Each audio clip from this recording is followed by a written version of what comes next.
तो hi guys, future skills channels में मैं आपका स्वागत करता हूँ। तो आज के वीडियो में हम बात करेंगे, अगर आप एक बिजनेस चलाते हैं, आप अगर एक दुकान चलाते हैं ना, उस दुकान को आप कम टाइम में कैसे रनिंग करेंगे। क्योंकि अगर आप एक दुकान चलाते हैं तो रनिंग करना बहुत बड़ी बात होती है। क्योंकि दुकान को जमाने में अच्छे अच्छे आदमी का पसीना छूट जाता है भाई, वो पनप जाता है दुकान जमाने में। और बहुत सारे लोग तो हिम्मत हार देते हैं, दुकान को जमाने नहीं सकते वो, और बोलते हैं लास्ट में हिम्मत हार के बोलते हैं दुकान नहीं चल रहा। तो भाई जब आपके अंदर में हिम्मत हो और ताकत हो तभी आप दुकान खोलो, वरना दुकान तो बहुत लोग खोल लेते हैं, पर दुकान खोलना बड़ी बात नहीं है। मेन बात है दुकान को जमाना। अगर कोई बंदा सक्सेस चाहता है और वो दुकान करता है तो दुकान को जमाना बहुत बड़ी बात है भाई। क्योंकि खोल कोई भी लेता है और जमा नहीं सकता है। तो दुकान जमाने के पर्पज़ पे आज हमारा टॉपिक है, और सबसे पहला टॉपिक हमारा ये हुआ कि आप जब एक दुकान को खोले तो आप भाई सबसे पहले पेशेंस रखें। आप पेशेंस, आपके अंदर में सब्र होनी चाहिए और पेशेंस होना चाहिए भाई, जिसको हिंदी में सब्र बोलते हैं। आप अगर पेशेंस रखोगे भाई, कम से कम 1 साल तो आपको धंधा को देना पड़ेगा, तो आपका दुकान 110% चलेगी। आपका दुकान चलने से कोई नहीं रोक सकता भाई।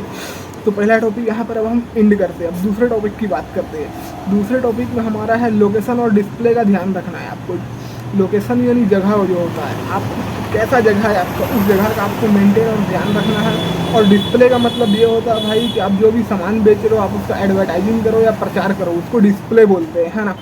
और उसके बाद में दुकान रोड साइड से क्लियरली दिखना चाहिए। आपका मेन रोड से आपका दुकान में क्लियरली दिखना चाहिए। और दुकान का बोर्ड जो होना चाहिए वो अट्रैक्टिव होना चाहिए। बोर्ड चाहिए कस्टमर को, वो बोर्ड जो है अट्रैक्ट कर सके, हाँ ये किस चीज़ का दुकान है ना। और फिर उसके बाद में आपके दुकान के आगे में क्लीन साफ़ सफाई होना बहुत ज़रूरी है भाई। और कस्टमर का ट्रस्ट बढ़ता है साफ़ सफाई सबसे पहले ही। और आप मार्केट में आप उस रेट में काम करेंगे भाई, जो आसपास का आदमी जो रेट दे रहा है आप उससे कम रेट में अगर आप काम करते हैं और क्वालिटी देते हैं उसी रेट में आप, तो भाई आपका मार्केट में लंबे टाइम तक सर्वाइव करने का चांस रहेगा, है ना। तो दुकान जमाने पे ये सब कुछ चीज़ें को जो है बहुत अहम रोल होता है भाई, जो हर इंसान नहीं समझ पाता है ना। और आपको दूसरा चीज़ जो है हमारा टॉपिक है वो प्रोडक्ट सिलेक्शन और क्वालिटी। भाई आप अपने प्रोडक्ट की क्वालिटी में गिरावट मत करो भाई, क्योंकि क्वालिटी अगर आप बेचोगे तो कस्टमर आपको ढूंढते हुए आएगा। और आप अगर लोकल सामान बेचोगे तो कस्टमर को आपको ढूंढना पड़ेगा, और आप अगर क्वालिटी बेचोगे तो कस्टमर आपको खोजेगा, है ना। तो बाकी अब चॉइस आपकी है, पर आप अगर हमारे अकॉर्डिंग काम करते हैं, आप हमारी वीडियो देखोगे तो आप भाई क्वालिटी पे मेंटेन करना। और आपको भाई ख्याल रखना पड़ेगा, लोकल मार्केट में जो चल रहा है वही फास्ट मूविंग माल रखो। रनिंग आइटम आप जितना हो सके अपने दुकान में रख सकते हो भाई, दुकान चलाने के लिए, दुकान को जमाने के लिए। और आपका बिहेवियर जो है कस्टमर के साथ में बहुत अच्छा होना चाहिए। अगर फर्स्ट टाइम में आपकी दुकान ओपनिंग करते टाइम अगर एक कस्टमर से आप 50 रुपये की भी प्रॉफिट कमा रहे हो ना, तो उस कस्टमर को आप घुमाओ मत घुमाओ भाई उस कस्टमर को। आप अगर आज आप उससे 50 रुपये कमा रहे हो, और आप अगर कल के डेट में वो कस्टमर आपका रेगुलर परमानेंट आपका कनेक्शन और संबंध अच्छा बन गया ना, तो वो कस्टमर आपको 50 रुपये की जगह 500 का प्रॉफिट देके जाएगा भाई।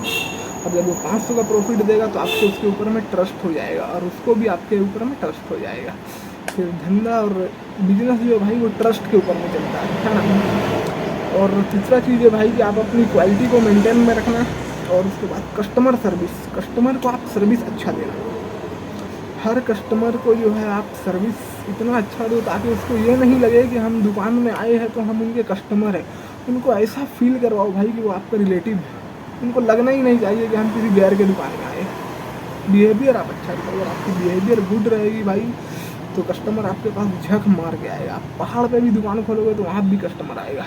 और आप छोटे छोटे सामान पे डिस्काउंट दो भाई। अगर कस्टमर अगर डिस्काउंट मांगता है तो आप उसको MRP से 10% कम ही कमाओ आप।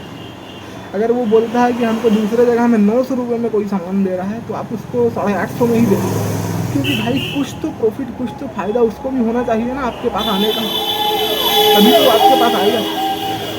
और भाई, और आप अपने दुकान का लोकेशन को जो है गूगल मैप पर डालो। आप अपने दुकान का लोकेशन को पूरा गूगल मैप पे डिस्प्ले कर दो एकदम, ताकि कोई भी आदमी सर्च करे तो आपका दुकान एकदम आसानी से दिखना चाहिए, तो कस्टमर उससे अट्रैक्ट होते हैं भाई।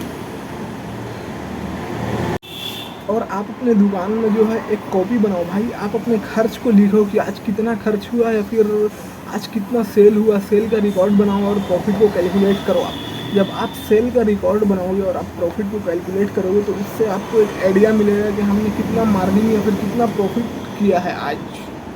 तो ये सबसे भाई आपको एक आइडिया मिलेगा, और आइडिया मिलने के बाद में आप ये काम करो कि आपका डिमांड, यानी मार्केट में जिस पार्ट्स का डिमांड है आप वो सामान अपने दुकान में रखो।